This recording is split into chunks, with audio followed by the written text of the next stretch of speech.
가정의 달이죠. 5월 달은 가정의 달을 맞이해서 우리가 모든 세대가 같이 모여서 예배를 드리고 있습니다. 가족 하면은 이게 가정으로서 교회도 마찬가지일 텐데요. 서로 다른 존재입니다.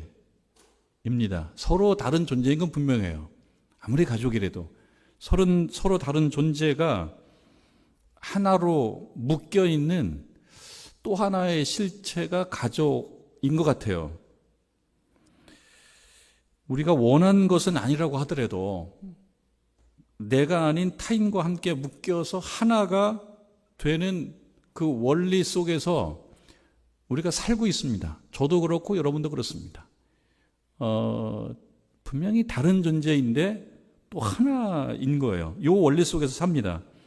그렇기 때문에 나의 성장은 나에게만 해당되는 것은 또 아닌 거예요.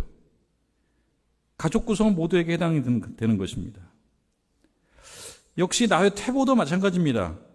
내가 퇴보하면은 나 혼자만 퇴보하는 것이 또 아닙니다. 오늘 우리가 읽은 말씀 16절에서 말씀하고 있는 것처럼 연결되고 결합되어 있기 때문에 그렇습니다. 연결되고 결합되어 있기 때문에 내가 성장하면 같이 성장하는 거고 내가 퇴보하면 같이 퇴보하는 것입니다. 그래서 행복하려고 노력을 하고 즐거우려고 노력하는 것은 나에게만 의미가 있는 것이 아니고 나 아닌 하나가 된 다른 존재들에게도 의미가 있습니다. 그래서 여러분들이 행복하려고 노력하는 거고 즐거우려고 노력하는 것입니다. 신자이기 때문에 행복을 위해서 하나님께 기도하는 것, 또 행복을 위해서 스스로를 격려하고 위로하는 것, 이것이 다 그만한 의미가 있는 것입니다. 우리 찬양팀이 찬양 인도하고 우리가 같이 찬양하면서 그런 생각이 들더라고요. 뒤에 앉아 있는데 다 잘 됐으면 좋겠다. 부모님들은 부모님대로 잘 됐으면 좋겠고 우리 자녀들은 자녀들대로 잘 됐으면 좋겠다. 그래서 신자의 입장에서는 우리가 할 수 있는 가장 큰 무기는 뭐예요? 기도하는 거예요. 하나님께서 도와주시면 잘 되는 거예요. 신자는 그런 거예요. 신자가 아닌 사람들은 사람이 도와주는 거고 자기가 잘하면 잘 되는 거지만 신자는 하나님께서 도와주시면 잘 되는 거예요. 하나님께서 우리를 도와주시는 것이 현실화됐으면 좋겠다는 마음을 담아서 우리는 하나님께 기도하는 거예요. 기도의 능력을 믿기 때문에. 여러분들이 기도하고 예배드리고 신자로서 그렇게 나아가면서 이 가정의 달에 모두가 잘 됐으면 좋겠다라고 하는 말이 저와 여러분의 삶 속에 구현되기를 주님의 이름으로 축원합니다. 모두가 잘 돼야 된다는 생각이 들고 또 6월 달에는요. 그 남성들이 또 축구 좋아하는 분들이 기다리는 행사가 있어요. 4년 만에 한 번씩 오는. 6월 찾아보니까 6월 11일부터 7월 19일까지 저 북중미에서 월드컵 축구 경기가 열려요. 근데 그걸 생각하니까 오래전에 우리 대한민국이 월드컵에 나가서 경기했던 한 장면이 저는 떠오르더라고요. 찾아보니까 근 20년 된 얘기예요. 1998년, 30년 가까이 20몇 년 됐네요. 조금 생생한 하나의 장면이 있어요. 1998년 6월 13일이던데요. 찾아보니까 저희 대한민국이 프랑스 월드컵에 나갔었어요. 첫 번째 경기를 멕시코라는 팀하고 경기를 했습니다. 혹시 기억하시는 분이 있는지 모르겠습니다만 결과는 3대1로 우리가 패했죠. 그리고 조금 며칠 후에 네덜란드한테 5대0으로 패했고 또 벨기에하고 1대1로 비겨서 1무 2패로 탈락했죠. 본선에서는 탈락했어요. 16강에 못 올라가고. 하나의 지금도 뭐 어쩌면 하나의 요즘 그 친구들이 말하는 밈이라고도 할 수 있는 건데 이렇게 기억되는 돌아다니는 하나의 장면이기도 한데요. 한 장면이 있어요. 당시에 왼발의 달인이라고 얘기하는 하석주 선수가 우리가 본선에서 첫 번째 골을 넣었어요. 이 프리킥에서 왼발로 공을 찼는데 그게 상대방 멕시코 선수 머리, 걷어내려고 머리를 댔던 그 머리를 맞고 각도가 달라지면서 그냥 골로 들어갔어요. 그 대한민국 그때 난리가 났었죠. 대한민국은. 첫 번째 본선에서 골을 넣었으니까요. 그러니까 하석주 선수도 뭐 일생일대 큰 명예로운 일인데 몇 분 후에 그 기쁨이 불행이 됐어요. 몇 분 후에. 너무 열심히 하려고 그러다가 상대방 선수를 뒤에서 태클을 했어요. 그 당시에 백태클 하면 안 된다. 백태클 하면 선수들의 생명과 또는 어떤 신상에 문제가 있기 때문에 이거는 엄하게 다스려야 된다라고 하는 분위기가 막 올라섰을 때예요. 그 백태클 하니까 어떻게 됩니까? 그거 위험한 플레이잖아요. 레드카드 하면서 퇴장당했어요. 퇴장당하면서 한국은 11명이 뛰다가 10명이 됐고, 보통 한 경기에서 열심히 뛰면은 선수들이 10km에서 12, 3km 정도를 뛴다고 합니다. 근데 한 명이 빠져나가니까 12, 3km가 없어진 거잖아요. 나머지 선수들이 그거를 나눠서 뛰어야 되잖아요. 더 지치잖아요. 전술도 바뀌어야 되잖아요. 심리적으로도 불안하잖아요. 그 엄청난 무대에서. 결국은 그 무게를 감당을 못하고 연속골을 허용하고 그 기쁨이 슬픔이 됐죠.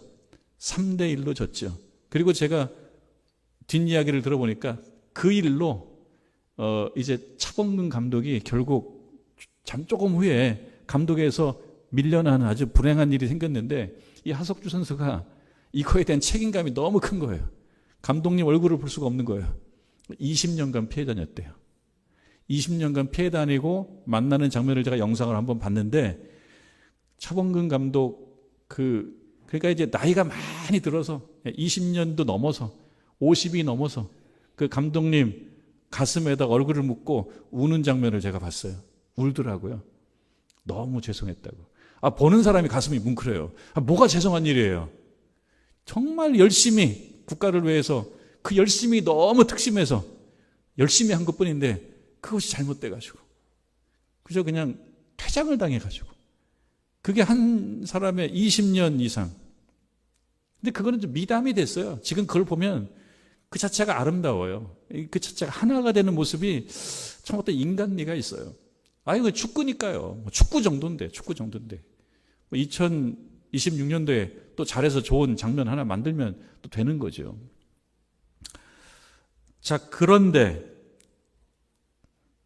축구 경기와도 비교할 수 없는, 축구팀과도 비교할 수 없는 것들이 우리 주변에 있습니다.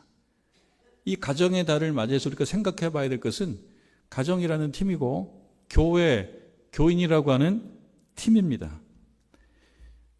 무엇보다도 퇴장을 당하지 말아야 됩니다. 우리가 열심히 하는 건 좋아요.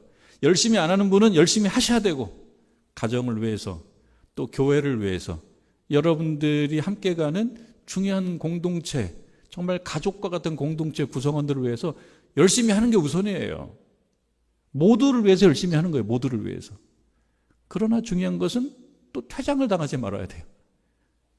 축구에서 퇴장당하는 것은 나중에 미담이 될 수가 있어요. 20년 만에 서로 얼굴을 묻고 어깨를 토닥여주고 그리고 감독님 얼굴에 가슴에서 눈물을 흘리는 것은 많은 사람들을 뭉클하게 만들고 그 멕시코전 승리 이상의 어떤 감동적 울림이 있더라고요. 그건 축구예요. 우리들의 정말 하나라고 하는 인생과 전 인생의 그런 공동체에서 일단 열심히 하셔야 돼요. 열심히 하고 성장해야 돼요. 오늘 하나님 말씀 보면 그리스도의 장성한 분량, 거기까지 자라가라고 그래요. 성장하라는 거예요. 성장해야 돼요. 열심히 노력해야 돼요. 중요하게는 퇴장당하지 말아야 돼요. 밀려나지 말아야 돼요. 이것은 90분의 문제가 아니라 평생의 문제이기 때문에 그렇습니다. 여러분들이 어떤 포지션에 지금 있는지는 다 알 수가 없어요. 저도 제 포지션이 있습니다. 교회에서는 담임 목사라고 하는 포지션이 있고요.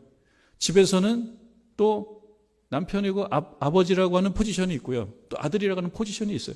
포지션이 몇 개가 돼요. 이 포지션에서 저 나름대로도 열심히 하려고 애를 씁니다. 물론 늘 만족스럽지는 않아요. 그러나 어려울 때도 많죠. 그때 생각하는 거예요. 퇴장은 당하지 말아야 된다. 내 자리를 잘 지켜야 된다. 이런 생각이 저도 있습니다. 여러분들도 마찬가지일 겁니다. 여러분들의 포지션들이 있어요. 그 포지션이 요구하는 어떤 역할들이 있습니다. 그거를 잘 못하고 퇴장당하면 어떻게 돼요? 다른 선수가 떼야 돼요. 다른 선수가 내가 떼야 될 걸 떼야 되는데 그게 너무 힘든 거예요. 다른 선수가 뛰려고 그러면 축구장에서 90분의 1km? 그럼 우리 인생 전체로 나 아닌 다른 멤버가 그걸 뛰려고 그러면 이 부담이 굉장히 큰 거예요. 전략도 바꿔야 되고 심리적인 부담도 감당해야 되고 어려움이 큰 거예요. 그래서 내가 있는 자리에서 내 포지션이 요구하는 역할을 잘 감당해야 된다.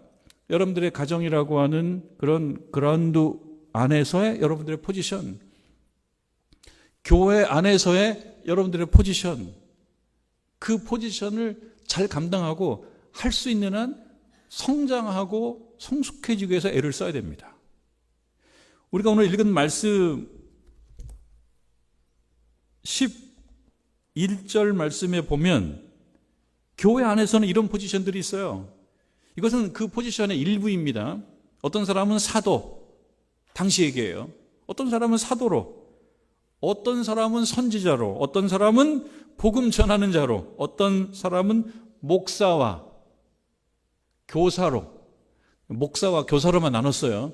저와 여러분을 목사와 교사로 나눈 거예요. 여러분 다 교사인 거예요. 다 교사인 거예요. 누군가를 인도하고 가르치는 교사입니다. 이런 포지션들을 다 갖고 있어요. 그 안에 보면 세부 포지션이 또 나눠지겠죠.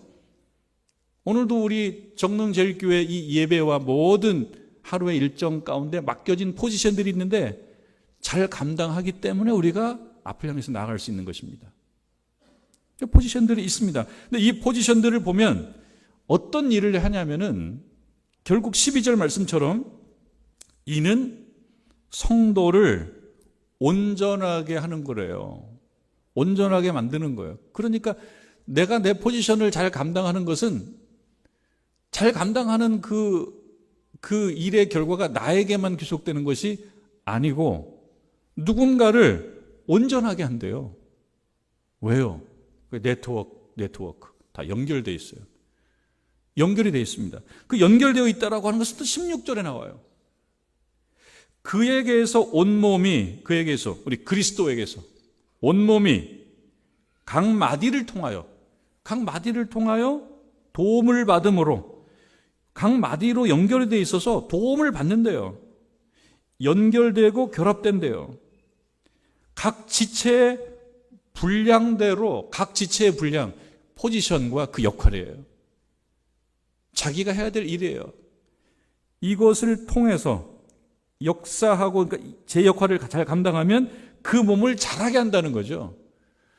그 몸이 자라면 그 각 지체도 자라는 겁니다. 몸이 자라면 각 지체도 자라는 거예요. 지체를 자라게 하려고 그러면 몸이 자라는 거고요. 몸이 자라면 지체가 또 자라는 거예요. 서로 연결되어 있으니까 그렇습니다. 그래서 12절로 가면 이는 성도를 온전하게 하는, 나뿐만이 아니고 온전하게 만들면 그 온전함이 또 나에게로 귀속돼요. 거기에 또 영양분이 있습니다. 영양분이. 그 영양분이 생성이 되면 나로부터 생성된 그 영양분은 마디를 통해서 서로 모두가 공유하게 됩니다. 모두가 공유하게 되면 크는 거예요. 근데 그 몸이 크면은 지체도 크는 거예요. 그 원리가 있습니다. 왜? 다 연결되어 있으니까. 결합되어 있으니까. 이는 성도를 온전하게 하여서 봉사의 일을 하게 한다. 봉사라고 하는 것 또한 내가 하는 것이 누군가에게 어떤 좋은 영향을 주고 역할을 하게 만드는 것입니다. 그리스도의 몸을 세우려고 한다. 그러니까 각자에게 맡겨진 그러한 목사와 교사의 사명, 그 포지션, 그 지체로서의 역할을 잘 감당을 하게 되면 거기에서 영양분이 만들어져서 마디를 통해서 서로에게 공급이 되고 그래서 내가 만들어낸 그 영양분으로 누군가는 또 크는 거예요. 그럼 그 누군가만 큽니까? 아니요, 몸이 크는 거예요. 그 몸이 크는 것은 곧 내가 크는 것이다. 그렇기 때문에 각 성도들은 각 지체로서 어떻게 하라는 것입니까? 자라가라는 거예요. 성장해 가라는 것입니다. 그 말씀을 오늘 우리에게 주고 있습니다. 16절 후반부에 보면 각 지체의 분량대로 역사하여 그 몸을 자라게 하며 사랑 안에서 스스로 세운다. 그런 말씀이 있습니다.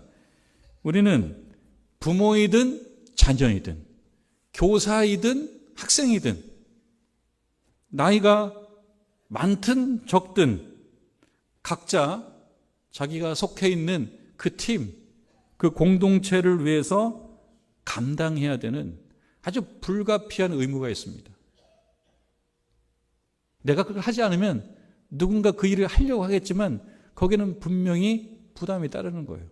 내가 감당해야 되는 불가피한 의무가 있어요. 자기의 몫이 있어요. 부모뿐만 아닙니다. 자녀에게도 지체의 분량이 있고요. 부모에게도 지체의 분량이 있어요.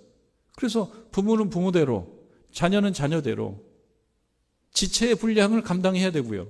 교회에서는 목사는 목사대로, 교사는 교사대로, 우리 장로님들은 장로님대로, 권사님들은 권사님들대로, 집사님은 집사님대로 각자의 분량이 있어요.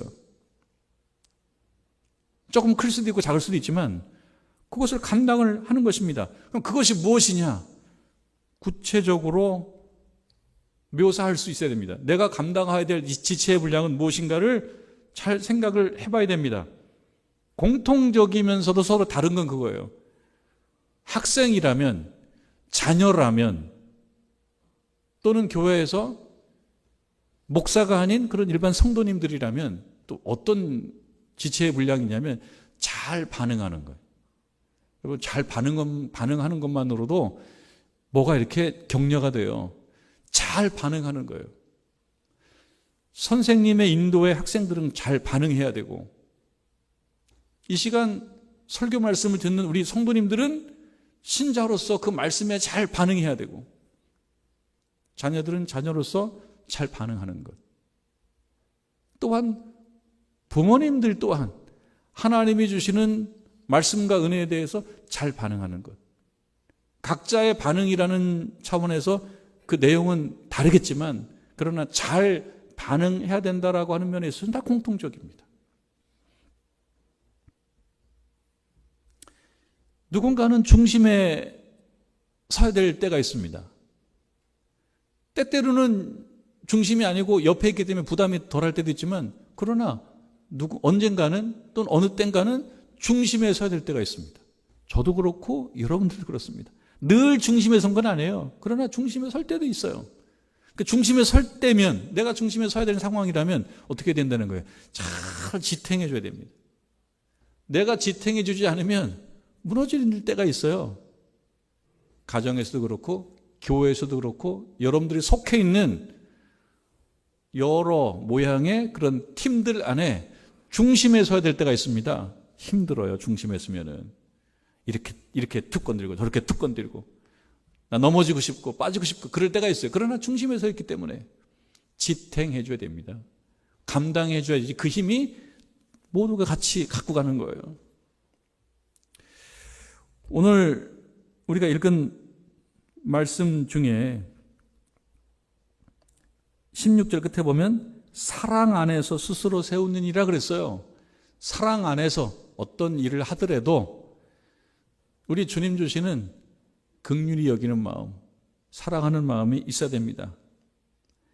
사랑의 마음, 서로를 보며 사랑의 마음을 담아서 그 역할을 감당해야 되는데, 사랑의 마음을 담는 어쩌면 가장 구체적이며 가시적이며 또 생활적이며 이런 하나의 모습은 인사하는 거예요. 인사하는 거. 예, 인사하는 거가 별거 아닌 것 같지만 온 마음에 다 담겨져 있어요. 인사하는 것은. 그러니까 사랑의 마음을 담아서 인사하는 것. 고개를 숙일 수도 있고 손을 내밀 수도 있고 미소를 지어줄 수도 있고 아는 척을 해줄 수도 있고 그렇게 함으로써 서로 연결되어 있는 거고 그렇게 함으로써 같이 성장해 가는 것입니다. 여러분 혹시 젠가라는 거 들어봤어요? 젠가. 젠가라고 하는 이게 놀이예요, 놀이. 제가 해보지는 않았습니다. 저는 보기만 했어요. 영상으로 보기만 했는데 젠가라고 하는 건 뭐냐면 그게 쉬운 4개라고 그럽니다. 쉬운 4개에 나무 막대기 같은 거예요. 조그만 직육면체 나무 막대기 같은 거예요. 이게 쉬운 4개인데 이거를 3개, 3개, 3개, 3개씩 쌓는 거예요. 18층까지 쌓는 거예요. 큰 것도 있고 작은 것도 있는데 뭐 테이블에다 놓고 하는 게임이니까 하여튼 요만하죠. 요만하게 세우는 거죠. 그리고 가족끼리, 뭐 친구들끼리 또는 모임들에서 이런 게임을 한답니다. 역사는 깊게 되지 않았는데 이 게임이 아주 잘 팔리는 인기 있는 게임이랍니다. 한 손을 이용해 가지고 그 한 층에 이 증육면체 막대기가 3개가 있는데 이거를 빼는 거예요. 안 넘어지게. 넘어지지 않아야 돼. 넘어지면 패배하는 거예요. 그러니까 뺄 때 기술 있게 빼야 돼. 기술 있게. 그러면서 계속 하나씩 하나씩 빼면은 이 전체 탑이 54개로 이루어진 탑이 개수가 빠지고 이것이 자꾸 위로 올라가거든요. 위로 올라가거든요. 그러니까 층수는 높아지는데 위태위태하죠. 위태위태하죠. 조심스럽게 빼야 되는 거죠. 그러다 이거를 빼는데 약간 충격이 가해진다거나 무게중심이 흔들리는 그러한 상황이 연출이 되면 무너져 버리죠. 무너져 버리면 무너뜨린 마지막에 했던 그 사람이 패배하는 거예요. 패배. 그리고 옆에서 게임하는 사람이 승리하는 거죠. 게임입니다. 게임. 하나를 빼고 2개를 빼면은 하나 뺀다고 무너지는 건 아니에요. 보니까 2개 뺀다고 무너지는 것도 아니더라고. 어떻게 그렇게 많이 빼냈는데도 이게 탑이 유지가 되고 있더라고요. 그런데 중요한 거는 불안하다는 거죠. 하나 빠지고 2개 빠지고 3개 빠지고 위로 올라가면서 3개가 2개가 되고 2개가 하나가 되고 하면은 어떻게 이렇게 유지는 돼요. 그런데 문제는 언제 쓰러져도 이상할 것이 없을 만큼 불안하다는 거죠. 불안하다는 거죠. 그리고 마침내 뭔가 하나가 빠지게 되면 거기에 충격이 가해지게 되면 와르르 무너져 버립니다. 무너져 버려요. 그래서 뭘 알 수 있습니까? 이게 각 막대기들은 그 막대기들의 어떤 역할이 있는데 그게 빠지게 되면 하중이 다르게 분산되면서 불안해진다는 거예요. 그리고 막판에는 그냥 무너져 버린다는 거예요. 근데 이거는 게임이니까 무너져야 재밌어요. 무너져야 재밌어요. 안 무너지고 계속 가면은 재미없죠. 무너져야지. 무너져서 누군가가 패배해야지 재미가 있어요. 아, 네가 졌다. 네가 졌다. 오늘 짜장면 사. 이렇게 해야지 재미있어요. 게임이니까요. 그러나 우리가 살아가는 인생의 탑에서는 누구든지 빠지면 안 됩니다. 왜냐하면 빠지게 되면 불안한 거예요. 우리 가정에서, 우리 교회에서 우리는, 나 자신은 빠지지 말아야 돼요. 내가 빠지면 불안해지는 거예요. 무너지는 거예요. 내 자리에서 든든히 서가야 되는 겁니다. 그럴 때 나로부터 영양분이 만들어져요. 나로부터. 그리고 마디를 통해서 전달이 돼요. 그리고 연결되어 있는 다른 지체에게 그것이 배분이 됩니다. 그 영양분은 연결고리를 통해서 각 지체로 공급이 돼요. 그럴 때 각 지체가 모인 하나, 각 지체가 모인 하나, 이 하나가 자랍니다. 여러분, 2026년도 이 가정의 달을 맞이해서 하나님의 초대의 자리에 나오셨으면서 우리가 이 말씀을 듣고 생각해 봐야 되는 것은, 아, 그렇구나. 내가 배부른 것이 나 혼자만 배부른 것이 아니고, 내가 배고픈 것이 나 혼자만 배고픈 것이 아니고, 내가 행복한 것이 나 혼자만의 행복도 아니고, 내가 슬픈 것도 나 혼자만의 슬픔도 아니다. 내가 성장하는 것도 나 혼자만의 성장이 아니고, 내가 퇴보하는 것도 나 혼자만의 퇴보가 아니다. 그 누군가의 성장이고 그 누군가와 함께하는 퇴보로구나. 그래서 여기에 거룩한 사명이 있구나. 거룩한 사명이. 특히 신자로서 나의 믿음이 무너질 때 나 혼자만의 무너짐이 아니고 나의 믿음이 성장할 때 나 혼자만의 성장이 아니로구나. 그렇기 때문에 책임감 있는 존재로 살아가야 된다라고 하는 그 말씀을 우리가 오늘 듣는 것입니다. 여러분, 인생에서 빠지지 마시길 바랍니다.